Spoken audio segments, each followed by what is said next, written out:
మాటలు మాట్లాడే ముందు ఒక్కసారి మీ కాంగ్రెస్ పార్టీ చరిత్ర గురించి మీరు ఆలోచించాలి. ఎవరు పోటీ చేసిండ్రు బీఆర్ఎస్తో కలిసి? ఎవరు ఈ రాష్ట్రంలో కేంద్రంలో అధికారం పంచుకున్నారు బీఆర్ఎస్ పార్టీతో? కాంగ్రెస్ బీఆర్ఎస్ పార్టీ కలిసి పోటీ చేసినాయి, కలిసి రాష్ట్రంలో అదేవిధంగా దేశంలో అధికారాన్ని పంచుకున్నాయి. ఈరోజు నిఖార్తుగా ఈ దేశాన్ని గొప్పగా పరిపాలిస్తున్నటువంటి భారతీయ జనతా పార్టీ ఏదో రాజకీయాల లాలూచి కొరకు తప్పు చేసిన పార్టీలతో కానీ తప్పు చేసినటువంటి ప్రతినిధులతో కానీ కలిసిపోయేటటువంటి అవకాశం ఎక్కడా ఉండదు. ముఖ్యమంత్రి గారు గొప్పగా మాట్లాడింది, మాకు కేంద్ర ప్రభుత్వ సహకారం ఉంటే ఇంకా ముందుకు పోతున్నామని. లక్షల కోట్ల రూపాయలు తెలంగాణ రాష్ట్రానికి డబ్బులు వస్తున్నాయి. అదేవిధంగా మీరు జరుపుతున్నటువంటి ఫోన్ ట్యాపింగ్ విషయంలో ఈరోజు కేంద్ర ప్రభుత్వం సహకారం లేకుంటే ప్రభాకర్ రావు అనే వ్యక్తి హైదరాబాద్కు పరుగులు తీసుకుంటూ వస్తుండేనా? కేంద్ర ప్రభుత్వం సహకరిస్తున్నది కాబట్టి, కేంద్ర ప్రభుత్వం భయం ఉన్నది కాబట్టి ఈరోజు ఫోన్ ట్యాపింగ్ విషయంలో ప్రభాకర్ రావు అనే వ్యక్తి పరుగులు తీసుకుంటా హైదరాబాద్కు వచ్చిండు.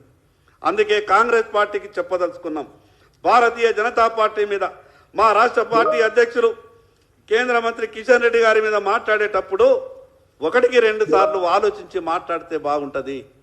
ఒక పక్క మాట్లాడతారు, ఈ రాష్ట్రం నుండి కేంద్రంలో ప్రాతినిధ్యం వహిస్తున్నటువంటి మంత్రులు సహకరిస్తే తెలంగాణ రాష్ట్రం అన్ని రకాలుగా అభివృద్ధి చెందుతుంది. మరోపక్క సంబంధం లేనటువంటి రాజకీయ విమర్శలు చేస్తారు. అసలు ఏంటిది మీ స్టాండ్? ఈ రాష్ట్రంలో ఎన్నో పథకాలు అమలవుతున్నాయనంటే ఈ రాష్ట్రం నుంచి ప్రాతినిధ్యం వహిస్తున్నటువంటి కేంద్ర మంత్రి కిషన్ రెడ్డి గారు కావచ్చు, అదేవిధంగా మరో మంత్రి బండి సంజయ్ కుమార్ గారు కావచ్చు, అడుగడుగున ప్రతి ఒక్క విషయంలో తెలంగాణ రాష్ట్రానికి కావాలని పట్టుబట్టి నిధులు తెస్తా ఉన్నారు. ఈరోజు గ్రామాలలో అమలవుతున్నటువంటి పథకాలు, ఈరోజు ఈ రాష్ట్రంలో జరుగుతున్నటువంటి అభివృద్ధి కేంద్ర ప్రభుత్వ నిధుల మీదనే ఆధారపడ్డది. ఈ రాష్ట్ర ఆర్థిక పరిస్థితి పూర్తిగా అల్లకల్లోలంగా ఉన్నది. ఈ రాష్ట్ర ఆర్థిక పరిస్థితి పూర్తిగా దిగజారిపోయింది.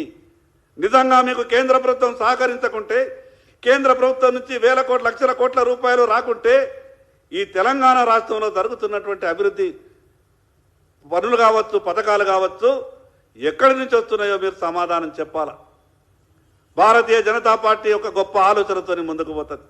కేవలం ఎన్నికల సమయంలో మాత్రమే రాజకీయాలంటది. ఎన్నికల తర్వాత అభివృద్ధి మంత్రాన్ని జపిస్తూ మాత్రమే ఏ రాష్ట్రంలో ఏ రాజకీయ పార్టీ అధికారంలో ఉన్నదనేది ఎక్కడ కూడా భారతీయ జనతా పార్టీ చూడలే. అంత గొప్ప ఆలోచనతోని నరేంద్ర మోడీ గారు అక్కడ ఈ రాష్ట్రం నుంచి కేంద్ర మంత్రివర్గంలో ప్రాతినిధ్యం వహిస్తున్నటువంటి కిషన్ రెడ్డి గారు, బండి సంజయ్ కుమార్ గారు ఇంత గొప్పగా ఆలోచన చేసి అభివృద్ధిలో మీకు సహకరిస్తే కేవలం రాజకీయ విమర్శలకు మాత్రమే కాంగ్రెస్ పార్టీ ఈరోజు పరిమితమవుతా ఉన్నది. ఇప్పుడైనా ఆలోచించాల. ఇప్పుడైనా కనీస సంవత్సరం తర్వాత కూడా ఇంకా మీకు మీ సరైన రీతిలో మీ ఆలోచన వస్తలేదు. రైతులు బాధలలో ఉన్నారు. మీరు మాట్లాడినటువంటి మాటల్ని నమ్మి మీకు ఓటేసిండు, కానీ ఎక్కడ వేసిన గొంగడి అక్కడనే ఉన్నది. కొత్తగా వచ్చింది ప్రభుత్వం, కొంత సమయం ఇవ్వాలనుకున్నాం. ప్రతి విషయాన్ని రాజకీయాలు చేసి రాజకీయ మాటలు మాట్లాడొద్దు అనుకున్నాం. మీరు అసెంబ్లీ సమావేశాల్లో మేము చాలా క్లుప్తంగా చెప్పినాము. కానీ మేము మాట్లాడినట్టుగా, మేము హుందాగా ఉన్నట్టుగా కాంగ్రెస్ పార్టీ హుందాగా ఉండేటటువంటి ప్రయత్నం ఎప్పుడు కూడా చేస్తలేదు. మీరు ప్రజలకు ఇచ్చినటువంటి మాటల్ని, ప్రజలకు ఇచ్చినటువంటి హామీల్ని తప్పకుండా ఈ ప్రభుత్వం మెడలు వంచైనా సరే ప్రజల సహకారంతో మీరు ఇచ్చినటువంటి హామీలన్నీ తీర్చే వరకు ఈ ప్రభుత్వంపై పోరాటం చేస్తామని ఈ సందర్భంగా తెలియజేస్తాను.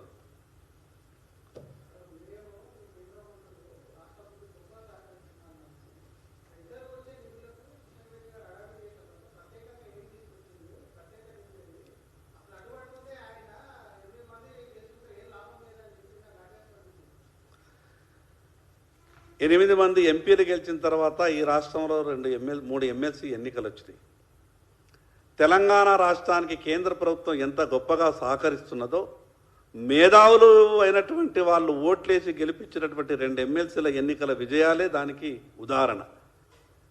మేధావులైనటువంటి ఓటర్లు కేంద్ర ప్రభుత్వం తెలంగాణ రాష్ట్రానికి సహకరించకుంటే ఈ రాష్ట్రంలో అధికారంలో ఉన్నటువంటి పార్టీ అభ్యర్థుల్ని ఓడగొట్టి భారతీయ జనతా పార్టీ ఎమ్మెల్సీ అభ్యర్థుల్ని ప్రజలు గెలిపించారు, మేధావులు గెలిపించారు. ప్రజల కన్నా గొప్పోళ్ళు కాదు కాంగ్రెస్ పార్టీ, మేధావుల కన్నా గొప్పోళ్ళు కాదు కాంగ్రెస్ పార్టీ.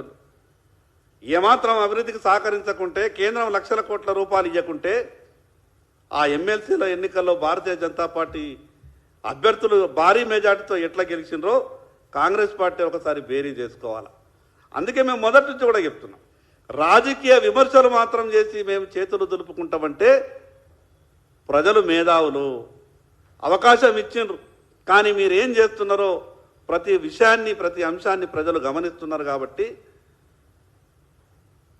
రాష్ట్ర ముఖ్యమంత్రి గారి అనేక సందర్భాల్లో చెప్పారు, ఈ రాష్ట్ర మంత్రులు చెప్పారు ఎంత గొప్పగా కేంద్రం సహకరిస్తున్నదో, ఏ పథకంలో వేల కోట్ల రూపాయలు వస్తున్నాయో.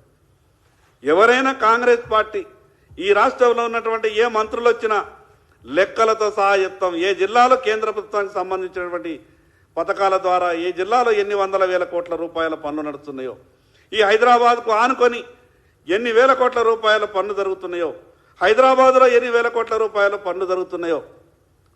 11 సంవత్సరాల నుండి అన్ని కిషన్ రెడ్డి గారు పుస్తక రూపంలో ఇచ్చిండ్రు.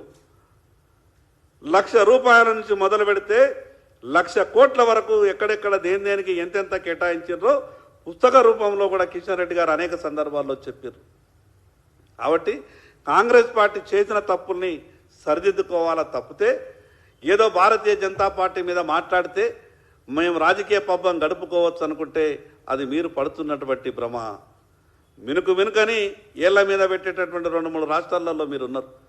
పరిస్థితి ఈ రకంగానే ఉంటే ఇప్పటికే సర్వేలు చెప్తా ఉన్నాయి, వచ్చేసారి కర్ణాటక ఉండదు, తెలంగాణ ఉండదని. అందుకే భారతీయ జనతా పార్టీ నరేంద్ర మోడీ గారి మీద, భారతీయ జనతా పార్టీ తెలంగాణ రాష్ట్ర అధ్యక్షులు కిషన్ రెడ్డి గారి మీద మాట్లాడేటప్పుడు కాంగ్రెస్ పార్టీ 1-2 సార్లు ఆలోచించి మాట్లాడితే బాగుంటుందని ఈ సందర్భంగా చెప్పదలుచుకున్నాం. థ్యాంక్ యూ అన్న.